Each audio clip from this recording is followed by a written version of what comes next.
डोंगी मुल्ला बताओ। था क्या ये? देखिए 27 जुलाई 2022 को मुद्दईया जो केस की है फरजाना साहिबा, ये अपनी बेटी से फ़ोन पे बात कर रही थी। अचानक वो व्हाट्सएप कॉल डिस्कनेक्ट हो गई। इन्होंने मुतअद्दिद बार बाद में कॉल की तो फ़ोन अटेंड नहीं हुआ। तकरीबन कोई आधे घंटे बाद उसी फ़ोन से इनके दामाद का, उस बच्ची हिफ्जा के शौहर हसान का फ़ोन आया और उसने कहा कि जी आपकी बेटी ने खुदकुशी कर ली। अब ये एक बड़ी गैर कुदरती सी बात थी, ख़ासतौर पर इस वजह से कि हिफ्जा ने मुतअद्दिद बार शिकायत की थी कि हसान जो है ना सिर्फ उससे शौहर होने के बावजूद कुछ नाजायज़ जिनसी मुतालबात करता है जो पूरे ना करने के ऊपर उस पर तशद्दुद होता है, और उसका गुस्से की अलामत यह है कि हिफ्जा से पहले जो उसकी शादी थी उस औरत को उससे सिर्फ इसलिए तलाक दे दी थी चूंकि वो अपने मैके चली गई थी अपने बाप से मिलने के लिए। तो इनकी वालदा ने काफ़ी जद्दोजहद की पूरा 1 साल। इस केस में पोस्टमार्टम रिपोर्ट हुआ, पोस्टमार्टम के बाद स्पेशल मेडिकल बोर्ड बना, उसने इस बात को साबित किया कि ये खुदकुशी नहीं है, एक लाश को जो है यानी कि कत्ल करने के बाद एक बॉडी को टंगाया गया है और उसको खुदकुशी दिखाने की कोशिश की गई है।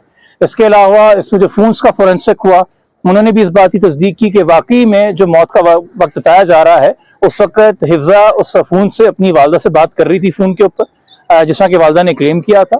और फिर सबसे ज़रूरी कि हिफ्जा की वफात से पहले 2 दिन पहले उसने अपने वालिद फारूक साहब जो यहाँ पे खड़े हुए हैं, जो उसके सौतेले वालिद हैं, इनके फ़ोन से उसने अपने ब्रदर इन लॉ अपने जेठ से मास से फ़ोन पे बात की थी और उसको फ़ोन कॉल रिकॉर्डेड है जो हमने पुलिस को फोरेंसिक के लिए दी है, जिसमें उसने बेची ने खुद बताया था कि हसान जो है वो बहुत ज़्यादा गुस्सा करता है, तशद्दुद करता है।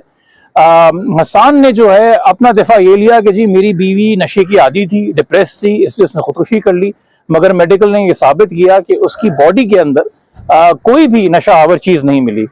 इस पूरे केस को यहाँ तक पहुँचाने के लिए कि गिरफ्तारी मुमकिन हो सके हसान की, तकरीबन 1 साल का वक्सा 27 जुलाई 2022 से आज 17 जुलाई 2022 है।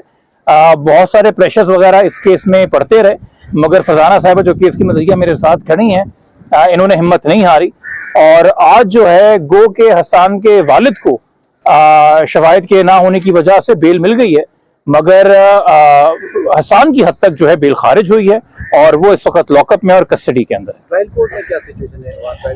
ट्रायल कोर्ट के अंदर इस वक्त ट्रायल शुरू होने के ऊपर है। इन्वेस्टिगेशन अल्हम्दुलिल्लाह सारी जो थी वो मुकम्मल हो चुकी है और अब फरजाना साहिबा की गवाही से ट्रायल शुरू होगा।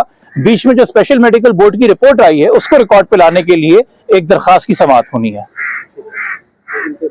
हाँ, बस इसके साथ ज्यादती करता था, नाजायज ताल्लुकात रखता था। जब वो मना करती थी तो फिर उसको मारना पीटना शुरू कर देता था।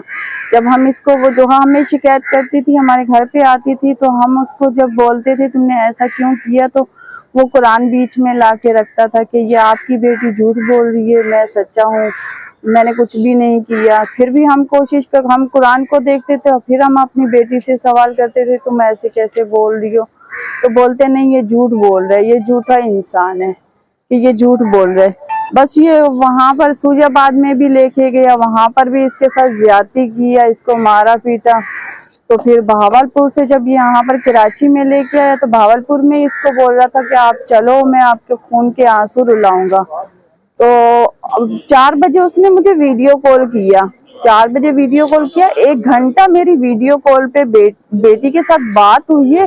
बिल्कुल खुश थी, कुछ कपड़े उसके रह गए थे, कुछ सामान रह गया था, कह रही थी मम्मा आप कब आओगी, मैंने कहा मैं परसों आऊंगी, कह रही है मेरा कुछ सामान लेके आना। जिस दिन वो पहुंची थी उसी दिन उसने वीडियो कॉल किया था, 27 तारीख को। जी 27 तारीख को उसने वीडियो कॉल किया, तो फिर उससे बात हुई है हमारी।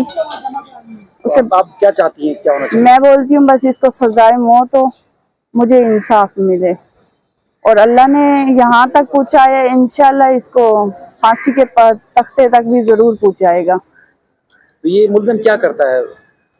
बस इसका यही काम है कि छोटी छोटी औरतों से शादी करना, फिर उसके साथ ज्यादती करना। इसने पहली शादी भी हमसे छुपाया गया, शादी के बाद ही हमें मालूमात पता चला कि ये शादीशुदा है, 1 बच्चे का बाप है।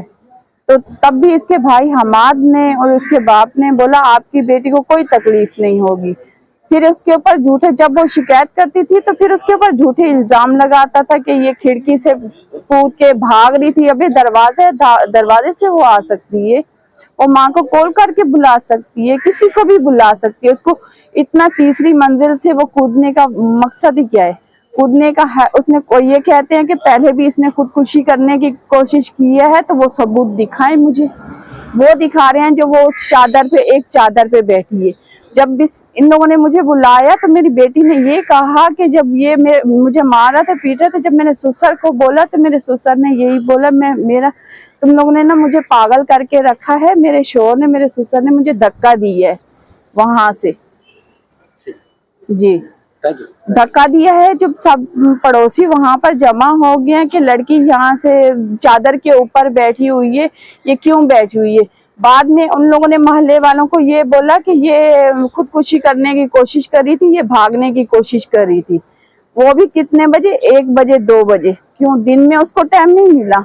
दिन में भी वो कूद सकती थी क्या? रात को, आधी रात को उसको कूदना था। ऐसा क्या हुआ था जो वो बेटी पर कूदी? जो नशे के इल्जाम लगा रहे हैं वो झूठ ये है। झूठे हैं।